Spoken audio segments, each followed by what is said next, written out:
Malam ini kita akan membahas sebuah channel liga kita top nomor 1 dunia dari Malaysia.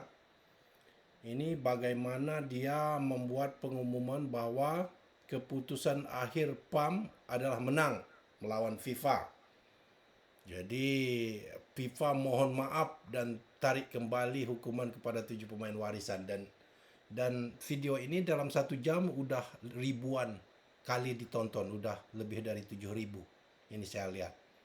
Dan saya lihat komen-komen di bawah video ini sungguh luar biasa sekali, mereka percaya, begitu mudahnya mereka percaya. Jadi kalau disebut IQ RM15 berdasarkan mereka ditipu oleh website scam yang mengharuskan mereka membayar RM15 untuk mempercaya informasi seperti Brownhill, siapa itu, pemain-pemain keturunan yang ternyata tidak ada hubungan dengan Malaysia. Ini sekarang saya tambah percaya, karena dengan informasi begini saja ribuan dari mereka percaya dan berharap. Itu terlihat dari komen-komen mereka. Saya kasihan melihat komen mereka ya. Without further ado, kita dengarkan apa yang diomongin mereka ini, channel ini.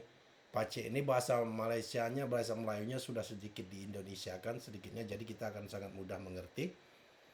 Coba kita dengarkan apa katanya. Kalian pasti akan tertawa dan saya akan mengomentari istilah ini. Nasib 7 pemain warisan Malaysia. Dan kenapa keputusan dalam kes beliau boleh jadi kunci untuk Malaysia menang rayuan terhadap FIFA. Ini bukan sekadar isu dokumen. Ini soal kedaulatan, keadilan, dan hak untuk mempertahankan warna jersey negara. Mari kita bongkar semuanya.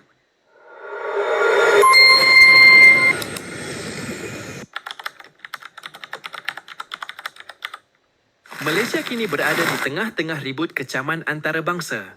Tuduhan bahawa kita menggunakan pemain tidak layak dalam skuad kebangsaan telah mencetuskan gelombang reaksi dari pelbagai sudut, baik dari media luar, peminat bola sepak serantau, dan pemerhati undang-undang sukan.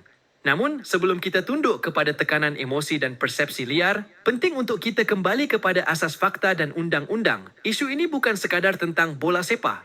Ia menyentuh soal kedaulatan, pengiktirafan negara, dan tafsiran undang-undang antarabangsa. Dan untuk memahami kedudukan Malaysia dengan lebih adil, kita perlu melihat satu kes rujukan yang pernah menggoncang dunia bola sepak, kes Byron Castillo dari Ecuador. Sebelum kita masuk ke pembahasan, mari kita fahami dahulu maksud preseden. Preseden ialah keputusan atau tindakan undang-undang yang telah dibuat dalam kes terdahulu dan dijadikan rujukan dalam kes-kes yang serupa pada masa akan datang.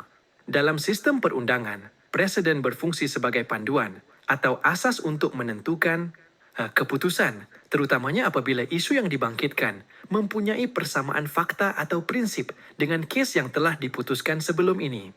Ia memberikan konsistensi dan keadilan dalam proses kehakiman, kerana mahkamah lazimnya akan merujuk kepada preseden yang relevan untuk memastikan keputusan yang dibuat tidak bercanggah dengan prinsip undang-undang yang telah ditetapkan.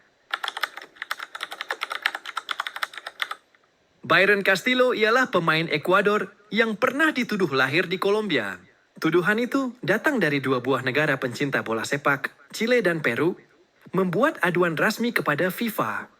Mereka mendakwa Ecuador tidak layak ke Piala Dunia 2022 kerana menggunakan pemain yang dokumennya diragui.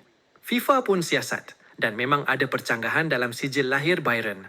Namun apabila kes ini dibawa ke KAS, Court of Arbitration for Sport, keputusan yang keluar menjadi titik perubahan besar dalam Undang-Undang Sukan Antarabangsa. CAS mengesahkan bahawa walaupun ada kesilapan dalam dokumen asal, Kerajaan Ecuador telah secara rasmi mengiktiraf Byron sebagai warga negara sah. Dia memiliki pasport Ecuador yang sah dan telah melalui proses pengiktirafan rasmi. Panel KS membuat keputusan yang menjadi preseden penting. Selagi Kerajaan Ecuador mengiktiraf dia sebagai warga negara, maka dia layak mewakili Ecuador. FIFA tidak berhak mempertikaikan keputusan kerajaan itu. Keputusan itu menyelamatkan Ecuador daripada disingkirkan. Byron Castillo kekal sah sebagai pemain kebangsaan. Dan Ecuador... Oke, baiklah kita bahas dulu Byron Castillo ini, kasus ini ya. kasus ini dilaporin katanya bukan warga apa, ada keturunan atau bukan lahir di Ekuador.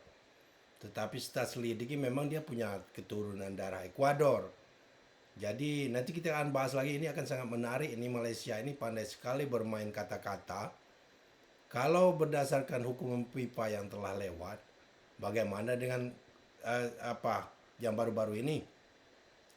South Africa, Afrika Selatan yang dibanet dan hasil pertandingan di reverse. Bagaimana dengan Timur Leste yang kasusnya pemalsuan dokumen juga, dibanet juga dari segala pertandingan. Jadi mari kita teruskan dulu baru kita lanjutkan. Ya, oke, segitu aja kita dulu deh. Jadi maksud dia ini, kalau negaranya tuh udah ngesahin jadi warga negaranya, itu FIFA pun nggak boleh melarang pemain itu main. Seenaknya aja. Dia nggak tahu aturan itu. FIFA akan membanet kalau negara ikut campur dalam urusan olahraga. Mana tahu nih orang ini. Dan kasihannya saya, komentar di bawahnya ribuan ini sudah menganggap berita ini benar. Itu membuat saya sadar orang ini memang denial syndrome. Mereka ini memang mencari berita yang fit, yang cocok dengan narasinya. Terserah itu benar atau salah, mereka akan terima.